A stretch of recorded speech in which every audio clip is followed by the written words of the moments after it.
I got a pretty basic question here, just in the spirit of serving our entire audience, laying groundwork and context. Can you reintroduce what the four gospel books are and their authors, and where were, and just maybe answer the basic question of like, were these firsthand accounts of Jesus's earthly life and ministry?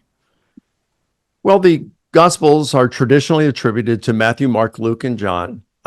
Personally, I tend to think that Matthew, Mark, Luke, and John are behind all four of these Gospels. The majority of critical New Testament scholars today do think that the traditional authorship of Mark and Luke are correct, and that Mark got his information primarily from Peter, and that Luke got his information from Mark, eyewitnesses, and those who knew the eyewitnesses. Now, the majority of critical New Testament scholars today do not think that John, the son of Zebedee, wrote the Gospel of John, but they do think that either one of Jesus' minor disciples was the author, or that whoever the author was used one of Jesus' disciples, perhaps even John, the son of Zebedee, as his primary source. The gospel that is in authorship in most question is Matthew. Various reasons for that. But the early church fathers, there are like 7 of them who comment on the authorship of Matthew. 4 of those are crystal clear that Matthew wrote it. 3, forgive me, all of them say Matthew wrote it. 4 of them say that Matthew wrote first. 3 of them are not so clear on it. But what really throws the Matthew thing off is that these early church fathers, 7 of them, in fact, say that Matthew wrote his gospel originally in Hebrew. And yet we don't have Hebrew, Matthew. And in fact, specialists like D.A. Carson, Dan Wallace, and others who are really, really experts. I mean, they haven't just studied New Testament Greek like us. I mean, they have specialized in it. And they say that Matthew is not translation Greek. In other words, the Matthew we have was not originally written in Hebrew and then translated into Greek. So it's like, well, how do you explain that? You know, and there are various things that we can posit to explain it.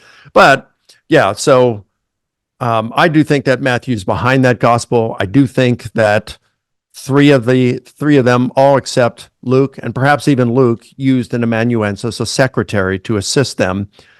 So it wouldn't even require that they be literate, just that their secretaries were. The reason I say that is because even highly educated people like Cicero and Paul used a secretary in their writing. Paul, Romans 16:22, I, Tertius, who wrote this letter, greet you in the Lord. And that's the crown jewel of all of Paul's letters. So, I mean, Tertius was doing a whole lot more than just taking dictation. And Cicero, same thing with his secretary, Tiro. So, but they were approved. The finals were approved by the authors. So, yeah. So I do think that at minimum, they are closely rooted in eyewitness testimony. And if the traditional authorship of Matthew and John are correct, well, then they are written by eyewitnesses. Cool. And we'll get more into this, as I have a feeling, and you also talk about this in your book, as we start getting further and further into this, people start worrying for inerrancy, inspirations, like how do we make sense of this with secretaries, with differences? But we'll get into this because your book gets into this too. And just like you said, your research into Greco-Roman historiography and biography, research and writing methods, they relate to the gospel writers. That's the waters that they're swimming in. That's what you did. That's how you wrote. So broad picture. Hey, let me just say something real quick before I forget, because I'll probably forget this, and it's not in the book. This thing I'm going to say right now is not in the book. So those who may be concerned to say, well, how does this work with inspiration and inerrancy if the gospel authors used secretaries?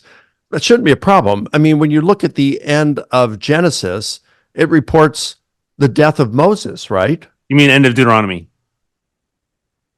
Okay, Deuteronomy talks about the death of Moses. Deuteronomy 34. Yeah.